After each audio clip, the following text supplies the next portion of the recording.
Good morning, everybody. I'm Dr. Felicity Keogh, and I'm here with you talking about all things pesticides today and environmental toxins. I know the title of this says only pesticides, but we're going to cover a lot, including all the, most of the environmental toxins. I am using a mic today, so if you guys can't hear me, please let me know so I can fix this or change this. So if you I want to start by mentioning, if you have not had a chance to like our page, Fertile in St. Louis, and follow us, I highly recommend you do that because Dr. Emily and I have a lot of great content coming up in the future weeks, and you definitely don't want to miss that. So when you follow our page, you are alerted when we start a Facebook Live, and just making sure that you are sharing this page with other people that need this information, whether they are having trouble conceiving or maybe they just want to get healthier in general. We're going to be covering stuff to help everybody as far as anything health goes. So let's get started today. I want to talk about, like I said, pesticides and environmental toxins and how that's impacting our health on so many ways more than just fertility issues. I want to ask you as a question. Everyone knows, obviously, that it's important to buy organic or eat local foods, of course, whenever possible, right? Everyone knows that that's important. It's important to use a filter on your water. Whether we're doing it or not, we all know that that's a really important thing to do, and that's going to help us be healthier. And you are correct. That is going to all help us be healthier. But I do have some bad news that goes with that. There's a lot of other industrial toxins that are everywhere, not just in our food and in our water, but everywhere. So they're in our air, they're in our, like I said, water and our food, they're in our products, they're in our household products, the things that we use every day and we surround ourselves with every day. And our body, unfortunately, was never meant to withstand that type of chemical burden. And I really wish it was just as simple as, and at one time I thought it was just as simple as putting a filter on my water and making sure that I try to buy organic whenever possible, but there's so much more to this. I made a list of some things that we don't really think about because the issue is so big and we don't really see it. We don't think about it, even though we're dealing with it every day. But for example, if we have hardwood floors in our home or the panel flooring, we are getting a dose of formaldehyde every day because the formaldehyde fumes come off of that flooring. There's chemicals that are from a copy machine. So if you're making copies at work ever, you're being exposed that way. The PFCs that rise out of our carpets, the harmful effects of fluorescent lighting. If you're at your home and if we're at work, we usually have fluorescent lighting, and that has harmful effects on our biochemistry. The thousands of contacts that are made with plastic each and every day. Just so many times we are touching plastic, and plastic and BPA is not great for our body. And then think about this. There's more than 120 million industrial chemicals that are registered, and so many of those end up in our air. So we all know it's important to take deep breaths and make sure that we're breathing properly, but with every breath we take, we're even getting in harmful industrial chemicals that way. So it's a huge, huge part of why disease is on the rise, why chronic degenerative disease is on the rise, including infertility, obesity, diabetes, autoimmune diseases. 50 million Americans suffer with autoimmune diseases today, which is just incredible, and that number keeps rising. Even newborn babies are born with over 200 chemicals inside their body on day one. So we as babies, we're being inundated with these chemical toxins from mother, and a lot of those have been found in the umbilical cord of the baby. It's important to also understand that it's not just one exposure, it's a lifetime, it's years, decades, it's a lifetime of exposures to chemicals, to toxins, and that's really what starts to deteriorate our health. That's when our body starts to lose what's called chemical tolerance, and our health starts to decline. And really, the reason I'm bringing all these things up is because it's not just pesticides that affect us in our endocrine system, But because this is Fertile in St. Louis and we're talking a lot about helping couples conceive and things that they can do so they can start to have an easier time with their fertility, we have to understand that all of these industrial chemicals and toxins have a direct impact on our endocrine system. They are endocrine disruptors. So they're going to affect how our hormones are working. And hormones are a huge part of why some people can get pregnant and some people are having trouble. So I made a dirty list of major players here. And again, these pertain to fertility because of their endocrine disrupting properties. The first one is aflatoxin, and that's why any patient who eats peanuts, I tell them don't eat the peanuts because they're loaded with aflatoxin. And for some reason, organic peanuts are worse. But also corn and other nuts such as Brazil nuts, walnuts, especially if they're not bought organic, those are going to have more aflatoxin, and some dairy products as well. We talked a little bit about formaldehyde. Formaldehyde is everywhere. It rises out of the fumes in our floors, wood floors, other types of flooring. Phthalates, that's a hard one to say for me. That's found in a lot of cosmetics. So if you're using cosmetics, you have to ask yourself, does the makeup that I'm putting on have these chemicals in it that could be impacting my hormonal system? So there's a ton of cosmetic companies that make makeup that is natural, and so there's really no excuse to not have that because they're everywhere. There's a lot of companies doing that now, so definitely want to upgrade your makeup, women, and buy some more natural makeup there. Isocyanates, that's from foam. So any hand soap, basically anything that foams, you have to think about those as well because that's going to impact our hormonal system. Plants from toxic soil. So a lot of times we know that the soil is depleted, so we're not getting the nutrients from the soil that we once did. But in addition to that, we have to think about there's toxicity in the soil too, unfortunately.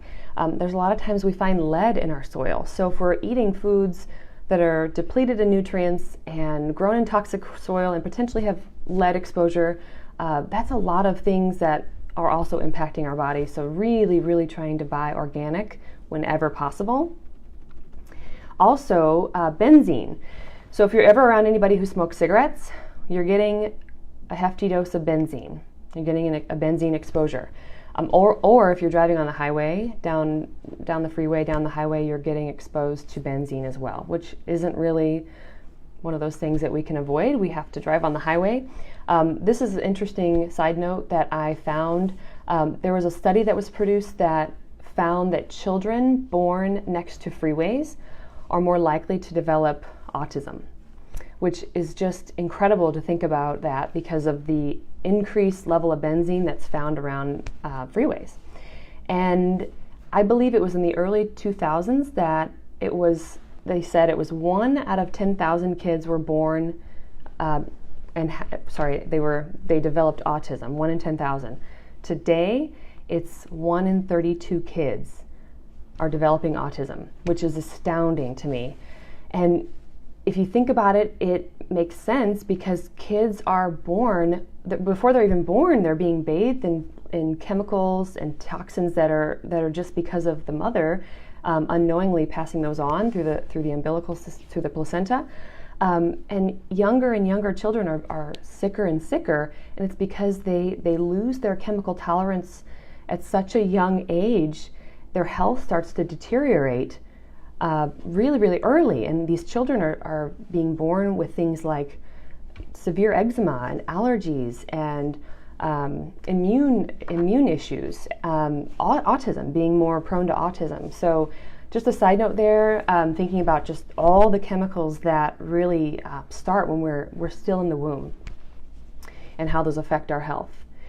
Also, continuing on our list, BPA from plastics. So this is a really, really big one, especially because most people like coffee, and especially when it's cold, we love to go to Starbucks or Dunkin' Donuts or wherever we go to get our coffee. But legally, those coffee places have to put the plastic lid on the coffee cup, right? Because if they don't, then you spill your coffee, then it's a lawsuit. So legally, they have to put this on there. However, plastic is not good, but plastic plus heat is really bad. So when we're drinking our coffee, we're drinking it through the plastic lid, and we're getting BPA exposure every time we do that.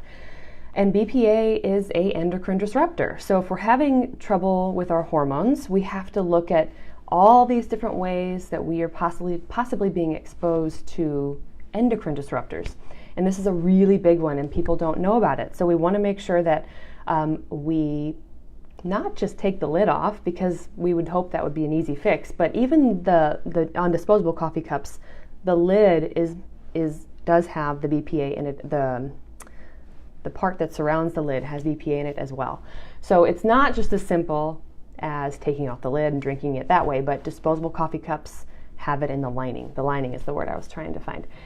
So just go buy your coffee. Make it organic too, because commercial coffee has a lot of industrial chemicals in it as well.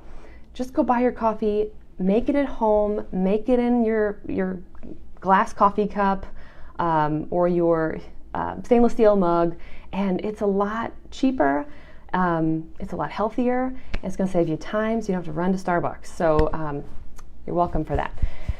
Big, very important though for that one. A lot of people do that. We don't realize how bad that is. Like we said earlier, money and receipts. So every time we're touching receipts or money, that's BPA exposure. Parabens can be found in our household, laundry soap, dishwashing soap, regular soap, sometimes shampoo and conditioners. So just really watch for all those household chemicals and trying to buy more organic, more natural options, which are everywhere. We just have to look for them. Dry cleaning. So if you pick up your dry cleaning, you probably have noticed that it's hard to breathe in there, right? It smells. It's really potent, and I don't know how people can work in there, because I can barely stand in there for 5 minutes. But dry cleaning adds a lot of chemicals to the clothing. So also new clothes. If you go and buy new clothing, it's so important to wash your clothes before you wear them. Very, very important, especially if you're expecting, trying to conceive a baby, or for children. So important that you wash your clothes first. Fire retardants is another one. So fire retardants are everywhere, literally everywhere.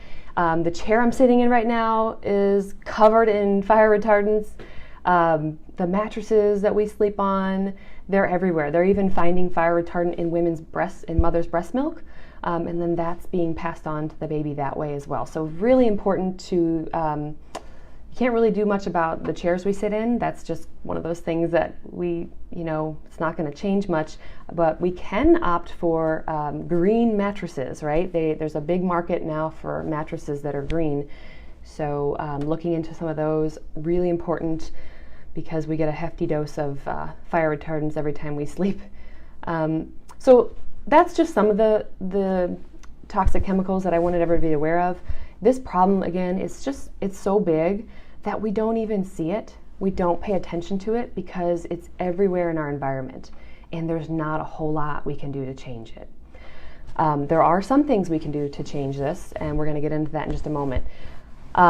So here's where I'm going to talk to you guys about some of the foods that we can start to avoid that have some of these toxins in it, and some of the other things, just things that you can start doing right away today to help making your health, putting your health first, and kind of making sure that we are just doing everything we can in our power to avoid some of this toxic burden. The herbicide Roundup, glyphosate, which is especially damaging, is in a lot more foods than we realize. Also, from a hormonal standpoint, that actually affects aromatase activity, which aromatase is an enzyme in the body that converts biochemicals to estrogen. So very, very important if you're dealing with some hormonal issues, infertility, really important to pay attention to this. But it's found in commercial soy. So if we're eating commercial soy products, vegetable oil, very, very important that we avoid those. Corn and corn oil, canola seed, canola oil, all of those types of oils. Non-organic beets, almonds, dried peas, carrots, and quinoa. Non-organic, you're going to find there's going to be Roundup on that. So we want to be careful with those and avoid those. Basically all herbicides and pesticides, because they are endocrine disrupting, and they're going to be found in things like your food, home, garden, personal care products. Next, I have a list for you from the Environmental Working Group, the EWG, the Dirty Dozen. A lot of you have already heard of the Dirty Dozen, but just as a refresher, these are some of the foods that if we can't afford to buy organic all the time or locally grown because it's not that time of year, then we want to at least buy these foods all organic, because these are the foods that are going to absorb more of those harmful chemicals, those pesticides, herbicides, and all of those. So things like strawberries, spinach, nectarines, apples, grapes, peaches, cherries, pears, tomatoes, celery, potatoes, and sweet bell peppers. And the reason is these fruits and vegetables are soft skinned, so they're going to be more susceptible to absorb a lot of those things. So if you like those, then buy those organic whenever possible. Next, I want to talk about phthalates. So phthalates are another one that's harmful and endocrine disrupting, and among other things. But that one is found in a lot of high-fat, conventional animal products. So even when you're buying your animal products, you want to find a local farm. Organic animal products can be expensive, like chicken, beef, eggs, all of that. But it's worth it because they contain a higher amount of things that we don't want in our bodies. So things like whole milk, cream, fatty meats, chicken, pork, all of those things are going to contain more phthalates if they're not bought organic or local. And interestingly enough, fruits and vegetables are pretty low in phthalates, but the canned fruits and vegetables have been found to be high in phthalates. So that's important too, to just don't buy canned fruits and vegetables, buy them fresh.